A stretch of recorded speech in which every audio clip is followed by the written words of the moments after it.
normal high temperature for tomorrow is 78 degrees.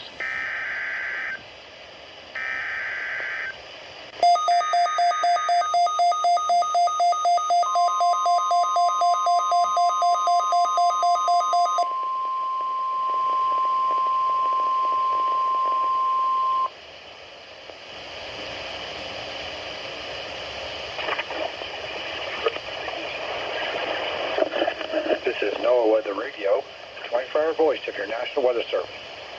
The preceding signal is a test for the public warning and alarm for transmitters in the Florida listening area, originating from Ruskin, Florida. This is also a test of the same system, a Pacific Area Message Encoder. The same system will alert only the county or counties affected by a particular warning. These tests are conducted each Wednesday between 11 a.m. and noon, and again between 6 p.m. and 8 p.m., unless severe weather threatens. This concludes the weekly test. We now return to regular programming.